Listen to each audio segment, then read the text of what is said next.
दोस्तों नमस्कार, आप देख रहे हैं पोल टॉक। मैं हूं संतोष पांडे। उत्तर प्रदेश में त्रिस्तरीय पंचायत पूरी तरह से संपन्न हो गए हैं। अब लगभग सभी जगह पर रिजल्ट भी घोषित हो गए हैं। लेकिन क्या करें, 1995 वाले जो हैं वो हताश, निराश और परेशान दिख रहे हैं। सुप्रीम कोर्ट, हाई कोर्ट के रवैये ने काफी दुखी किया है। जब 8 अप्रैल को एक बार फिर दिलीप राय की याचिका पर सुनवाई होती है, हाईकोर्ट की लखनऊ खंडपीठ में यह कहा जाता है 3 हफ्ते बाद इसमें महाधिवक्ता जो उत्तर प्रदेश सरकार के हैं और चुनाव आयोग पेश होगा। लेकिन अभी तक 3 हफ्ते पूरे हो गए। आखिर कब हाईकोर्ट पर सुनवाई होगी? आखिर क्या चुनाव परिणाम आने के बाद सुनवाई होगी या ये पहले से प्लानिंग थी? अभी तक दिलीप राय की याचिका पर हमें उम्मीद है और लोगों को भी पूरी तरह से भरोसा है। लेकिन जिस तरीके से कोर्ट ने किया है उससे लोग नाराज हैं, दुखी हैं, हताश हैं। कोर्ट ने अभी तक अपना मामला स्पष्ट नहीं किया है। जब 8 अप्रैल को यह बात बोली जाती है कि 3 हफ्ते बाद दिलीप राय की याचिका पर सुनवाई होगी, उसी समय लोगों के मन में यह सवाल आ गया था, चुनाव तो हो जाएंगे, क्या उसके बाद सुनवाई होगी? अब परिणाम भी आ गया, उसके बाद भी सुनवाई नहीं हो रही है। हाईकोर्ट आखिर दिलीप राय की याचिका पर भाग क्यों रहा है? मैं भागना इसलिए कह रहा हूं कि सुनवाई क्यों नहीं कर रहा है, समय क्यों नहीं दे रहा है? क्या हाईकोर्ट को लगता है कि उसकी सुनवाई से सुप्रीम कोर्ट प्रभावित होगा, सुप्रीम कोर्ट उसे रोक सकता है?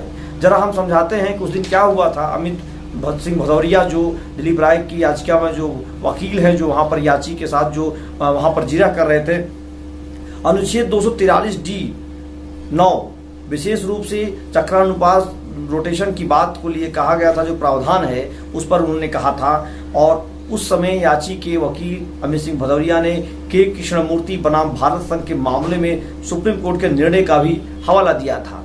लेकिन उस पर उस समय ये हुआ कि अब 3 हफ्ते के लिए जो है सुनवाई टल गई और 3 हफ्ते बाद सुनवाई होगी। लेकिन उस पर सुनवाई अभी तक नहीं हुई, जिसमें आप समझ सकते हैं कि लोगों के मन में एक उत्साह था, एक उम्मीद बनी थी कि अब हो सकता है कोई बड़ा इस पर फैसला आ जाए, कोई बड़ी चीज हो जाए। लेकिन ऐसा कुछ नहीं हो पाया।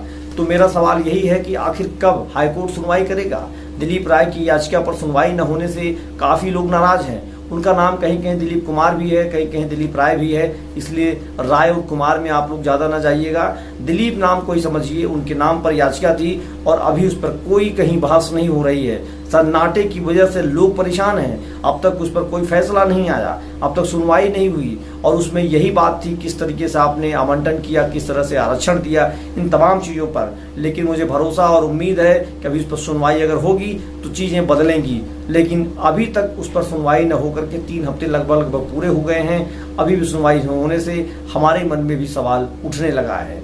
लगातार इस पर हमने खूब चर्चा की, 1 महीने हमने आपको वीडियो बनाया, लगातार हमने इस पर काम किया। लेकिन हाईकोर्ट अपने कान में रुई डाल दिया है और वो सुनना नहीं चाहता है। अब ये देखने वाली बात है कब इस पर सुनवाई होगी। लेकिन जिस तरीके से हाईकोर्ट ने तलब किया था, इससे उम्मीद बढ़ी थी कि इस पर चुनाव आयोग और उत्तर प्रदेश सरकार को जवाब देना भारी पड़ेगा। लेकिन अभी भी लोगों के मन में उम्मीद है, हमारे मन में भी उम्मीद है, आशा है, बनी हुई है, क्योंकि हाईकोर्ट से लोगों की उम्मीदें बनी रहती हैं। लेकिन अभी भी सुनवाई न करके हाईकोर्ट बहुत सारे सवाल खड़े कर रहा है, लोगों को निराश कर रहा है। 1995 वाले जो साथी हैं, जो लगातार हमारे वीडियो को देखते रहे, उनके मन में भी सवाल है, सर क्या अब होगा, इसके आगे क्या हो सकता है? लेकिन हमने जब प्रयास किया कि अमित सिंह भदौरिया का इंटरव्यू किया जाए, उन्होंने भी मना कर दिया, इंटरव्यू नहीं दिया है। अगर वो इंटरव्यू देते तो बहुत सारी चीज़ साफ हो जाती। खैर, लेकिन अभी सबको उम्मीद है, सबको भरोसा है, उन सभी को जो 1995 वाले हैं, और हमें भी उम्मीद और भरोसा है कि अभी उस पर कुछ न कुछ कार्रवाई होनी चाहिए। लेकिन सवाल है हाईकोर्ट से, हाईकोर्ट कब तक निराश करेगा, इसका भी लोगों के मन में इंतजार है। हम चाहते हैं कि जल्द से जल्द हाईकोर्ट इस पर सुनवाई करे और लोगों की स्थिति स्पष्ट और साफ हो जाए। वो भी जितने निराश हो रहे हैं वो सुखी और दुखी जो होना है हो जाएंगे। उसके बाद हम प्रताप चंद्रा से भी बात करेंगे, उनकी याचिका क्या क्या हुआ, वो कब याचिका को लगाएंगे। तमाम सारे सवालों का जवाब हम लेकर के आएंगे। लगातार देखते रहिए पोल टॉक। चैनल को देखने, सब्सक्राइब करना नहीं भूलिए। दोस्तों, आपकी लड़ाई जारी है।